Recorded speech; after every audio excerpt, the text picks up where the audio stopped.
আজিৰ আলোচনাত 20টা অতি গুৰুত্বপূৰ্ণ প্ৰশ্ন উত্তৰ লোৱা হৈছে। আশা কৰোঁ প্ৰতিযোগিতামূলক পৰীক্ষাৰ বাবে প্ৰত্যাশীসকলক নিশ্চয় সহায় কৰিব। আহক আজিৰ আলোচনা আৰম্ভ কৰোঁ। প্ৰথম প্ৰশ্ন, ভাৰতীয় নাগৰিকৰ মৌলিক কৰ্তব্য কেইটা? ইয়াৰ উত্তৰ হ'ব মৌলিক কৰ্তব্য 11টা। এই মৌলিক কৰ্তব্য 11টা অনুচ্ছেদ 51A অন্তৰ্ভুক্ত হৈ আছে আৰু 51A ভাৰতীয় সংবিধানৰ পাৰ্ট 4A সন্নিৱিষ্ট হৈ আছে। দ্বিতীয় প্ৰশ্ন, ভাৰতবৰ্ষৰ বৰ্তমান বৈদেশিক মন্ত্ৰীগৰাকীৰ নাম কি? তেখেত খুব চৰ্চাত আছে এইকেইদিন, যিহেতু বিদেশী মূলৰ এগৰাকী মহিলাক তেখেতে বিয়া পাতিছে আৰু এই বৈদেশিক মন্ত্ৰীগৰাকীৰ নাম হ'ল এছ জয়শংকৰ। ভাৰতবৰ্ষৰ ফৰেইন ছাৰ্ভিচৰ এগৰাকী বিষয়া আছিলে তেখেত, আৰু তেখেত যেতিয়া জাপানত পোষ্টিং হৈ আছিলে তেতিয়া জাপানী মূলৰ এগৰাকী মহিলাক বিয়া পাতিছে তেওঁ। পৰৱৰ্তী প্ৰশ্ন, G20 সন্মিলন ভাৰতবৰ্ষৰ কোনখন চহৰত অনুষ্ঠিত হৈছিলে? মানে মুখ্য সন্মিলন যিটো হৈছিলে এইটো অনুষ্ঠিত হৈছিলে ভাৰতবৰ্ষৰ নতুন দিল্লীত। তো ইয়াৰ লগত কেইবাটাও কথা জড়িত হৈ আছে যে G20 সন্মিলনৰ মূল মট্টো বা প্ৰধান যি শ্লোগান আছিলে শ্লোগানটো কি আৰু ইয়াৰ যি চিম্বল আছিলে চিহ্নটো কি আছিল, এইটো কিন্তু খুব গুৰুত্বপূৰ্ণ। আমাৰ প্ৰত্যাশীসকলে জানিবলৈ চেষ্টা কৰিব।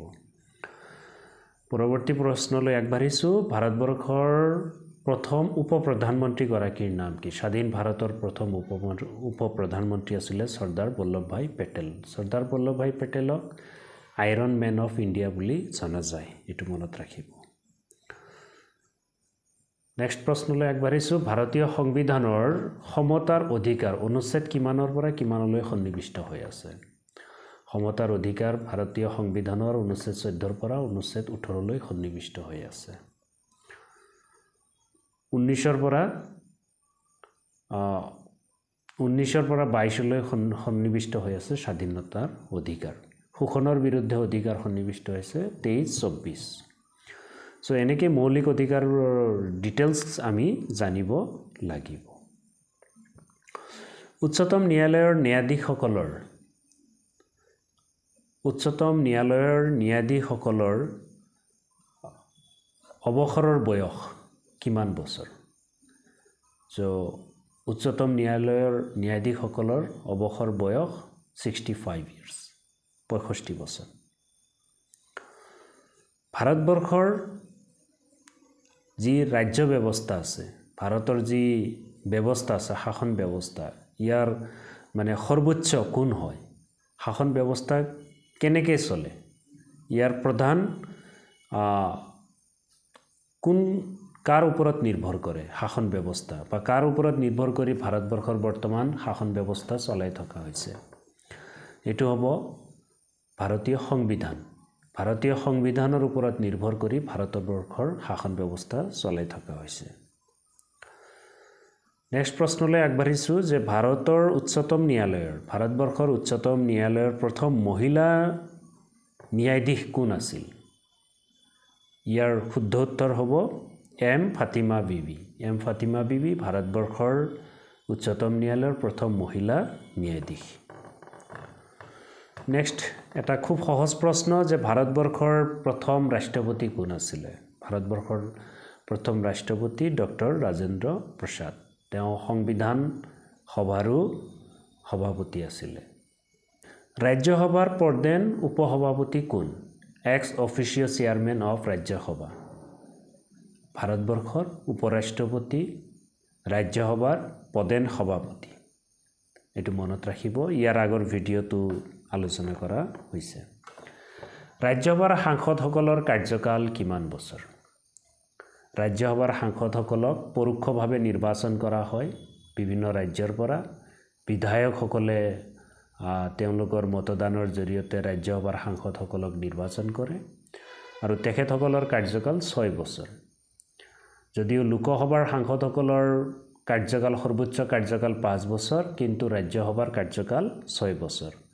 ইয়াতে আৰু এটা গুৰুত্বপূৰ্ণ কথা হ'ল যে ৰাজ্যসভাৰ যিসকল সাংসদ থাকে তেওঁলোকৰ 1/3 সাংসদ প্ৰতি 2 বছৰৰ মূৰে মূৰে তেওঁলোক অৱসৰ লয় তেওঁলোকৰ কাৰ্যকাল শেষ হয় তাৰ পিছত আকৌ নতুনকৈ নিৰ্বাচিত সাংসদসকল আহি ৰাজ্যসভাত যোগ দিয়ে সো ৰাজ্যসভা এটা স্থায়ী সদন ই অস্থায়ী নহয় লোকসভা হ'ল অস্থায়ী সদন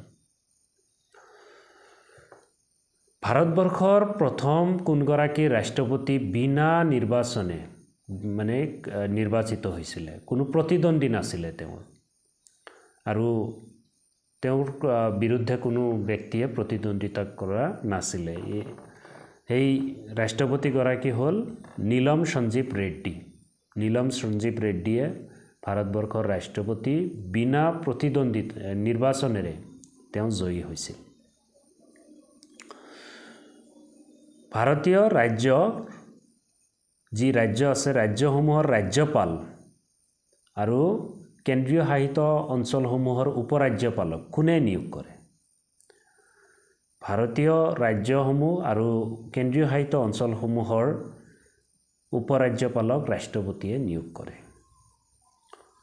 ভাৰতীয় সংবিধানৰ কোন অনুচ্ছেদত শিক্ষা মৌলিক অধিকাৰ হিচাপে সন্নিৱিষ্ট কৰা হয় ভাৰতীয় সংবিধানৰ অনুচ্ছেদ 21A 21 ক সন্নিৱিষ্ট কৰা হৈছে 2002 চনত 86তম সংশোধনী অনুসৰি শিক্ষাক মৌলিক অধিকাৰ হিচাপে ভাৰতীয় সংবিধানত সংযোজন কৰা হৈছে ভাৰতবৰ্ষৰ দ্বিতীয়গৰাকী ৰাষ্ট্ৰপতি কোন আছিল ইয়াৰ উত্তৰ হ'ব ডক্টৰ জাকিৰ হুছেইন ডক্টৰ জাকিৰ হুছেইন ভাৰতবৰ্ষৰ দ্বিতীয়গৰাকী ৰাষ্ট্ৰপতি আছিল স্বাধীন ভাৰতৰ প্ৰথম বিত্তমন্ত্ৰী গৰাকীৰ নাম কি একমাত্ৰ মহিলা বিত্তমন্ত্ৰী আমি জানো আৰু বৰ্তমানো আছে শ্ৰীমতী নিৰ্মলা সীতাৰামন বাট স্বাধীন ভাৰতৰ প্ৰথম বিত্তমন্ত্ৰী গৰাকীৰ নাম কি স্বাধীন ভাৰতৰ প্ৰথম বিত্তমন্ত্ৰী গৰাকী আছিল আৰ.কে. খানমুখম চেট্টি আৰ.কে. খানমুখম চেট্টি আছিল ভাৰতবৰ্ষৰ স্বাধীন ভাৰতৰ প্ৰথম বিত্তমন্ত্ৰী ইয়াৰ পৰৱৰ্তী প্ৰশ্ন যে ভাৰতবৰ্ষৰ স্বাধীন হোৱাৰ পিছত যি লোকসভা হৈছিল সংসদৰ লোকসভাৰ প্ৰথম অধ্যক্ষ গৰাকী কোন আছিল স্বাধীন ভাৰতৰ প্ৰথম লোকসভা অধ্যক্ষ আছিল গণেশ বাসুদেৱ মাৱলংকাৰ গণেশ বাসুদেৱ মাৱলংকাৰ ভাৰতবৰ্ষৰ প্ৰথম লোকসভাৰ স্পিকাৰ আছিল সভাপতি আছিল ভাৰতীয় সংবিধানৰ কোন অনুচ্ছেদত কোনো ভাৰতীয় নাগৰিকে বিদেশৰ পৰা কোনো উপাধি বা কোনো টাইটেল ল'বলৈ হ'লে ভাৰতীয় চৰকাৰৰ অনুমতি ল'ব লাগিব আৰু ভাৰতীয় মানুহেও কিছুমান টাইটেল নিজৰ লগত ব্যৱহাৰ কৰিব নোৱাৰিব এটো ভাৰতীয় সংবিধানৰ এটা মৌলিক অধিকাৰ হিচাপে সন্নিৱিষ্ট হৈ আছে তো এটো হ'ল ভাৰতীয় সংবিধানৰ অনুচ্ছেদ 18 নেক্সট প্ৰশ্ন ভাৰতৰ সৰ্বোচ্চ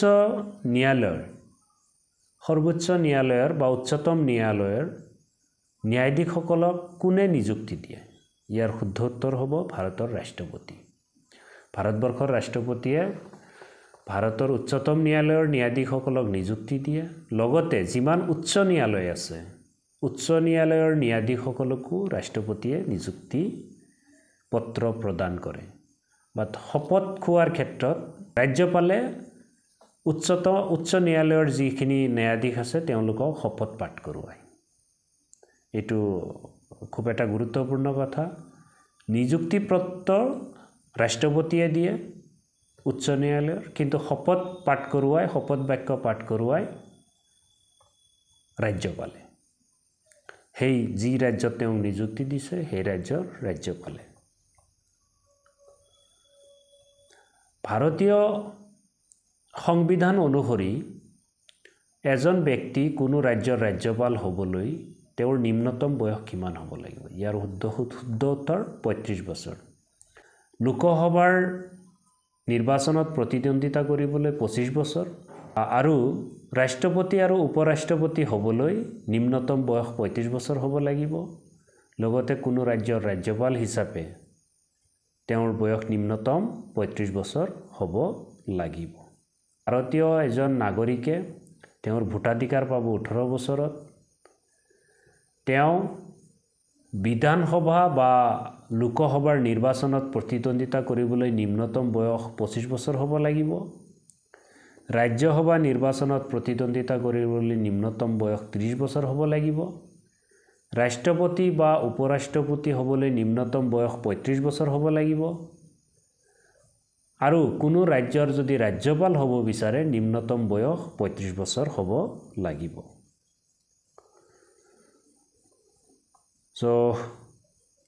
ইয়াৰ লগত আৰু এটা প্ৰশ্ন জড়িত হৈ আছে যে ভাৰতবৰ্ষৰ সংসদৰ সদস্য হ'বলৈ লোকসভাৰ সদস্য হ'বলৈ নিম্নতম বয়স কিমান হ'ব লাগে? এইটো উত্তৰ হ'ব 25 বছৰ।